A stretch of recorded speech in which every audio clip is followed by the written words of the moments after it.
makoti umuntu wesifazane okhomplinayo kwibanga lesicwaco wakhomplina nje kwibanga lesicwaco akekho ukuthi noma ngabe kuthiwa amthola efonini umfonela manje ongamthola wafona kusasa angamthola wafona phambi kusasa angamthola uyabona uposta ama-status uyabona update ama-status kazi zakale usho ngenhliziyo ukuthi besabingelela babuza baba ngingazama ukufonela phambi kwezulu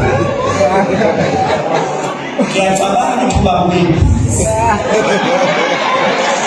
ngokuba bakuyenzeka njalo ngiyabona-ke njengamanje ubaba useposta ama-status engicela baba uma ngabe usuyatholakala umfonela uyazi uma wenze njalo uyakhumbula mazwana uyazi uma wenze njalo kuba yathi abantu mdlisile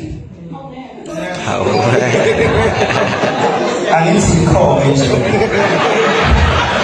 bayathi abantu umdlisile ngoba mina kuthanda uyothi noma ebona intombazane ethi ucabanga ukugana bogana ethi uthi intombazane bothola insimbi embili ey'ntathu ethi hayi mina umlanga bangiphathe nje avela abona ibhola ngoba uma ngabe uzothi awuboni izolo bekufonela mase uqhamuza uphosa ama-status awufonile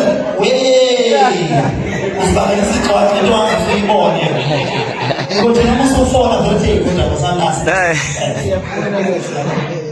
indoda awuyidlisi ngomthi uyidlisa ngempatho kwathi omunye ugogo wakasithole uthi omunye ugogo wakasithole ubaba umkhwenyana wami mina wayethanda amantombazane ngamgana ngibanzi ukuthanda amantombazane kodwa amantombazane wawayeka ngenhlonipho yami nempatho yami ngatshelwa ekhomba umuntu ethi ngatshelwa nabo ubhuti usehlala nentombi eGoli uthi ngathi ngithi amadolo wathi awukosi yami ngoba ngasakazana ukuguqa sokuneqala phambi ngiguqa ethi usenentombi eGoli kwathi mefika wayiguqa egezi inyawo wayithakazela imkalaphathi imthakazela yabona indoda ithulekeke ngengihlumezo ngilapho ngiphatha kahle la ayihambe lento uthi namanje ngiyedwa ngikade ngedwa ngoba bengida bangamasixabane bese ngithakazela kakhulu basixabene ngemphelele ukudla kuthanda kakhulu umshado uzozakhela wena uzozibhidlizela wena ayi bawacela amagama okukhulu manje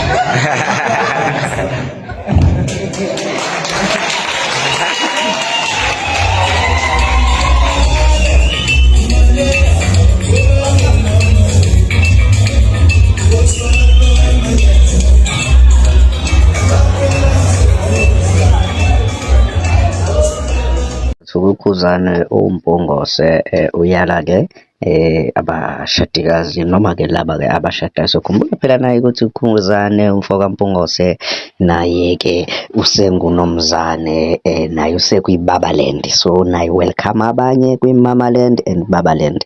Uyayala kumakoti ukuthi umakoti okhuluma kakhulu umkhwenyana uzifakela isicwacwa kanjalo-ke ngane zakwethu-ke ufaka nje amazwi okwakha. Mina-ke nakwenza kwethu-ke bengathanda sihlangana kwi-comment section sezuvo lwakho ukuthi uthini ngalolu daba. Ungakhohlwa ukucofa u-subscribe button uhlale noMgosi channel. Ngane zakwethu siphinde sihlangana kwividiyo elandelayo. Danko. Sikuphathele ezishisayo. Hlala noMgosi kusukela Monday kuya ku-Sunday. Ungakhohlwa ukucofa u-subscribe button kule channel yethu.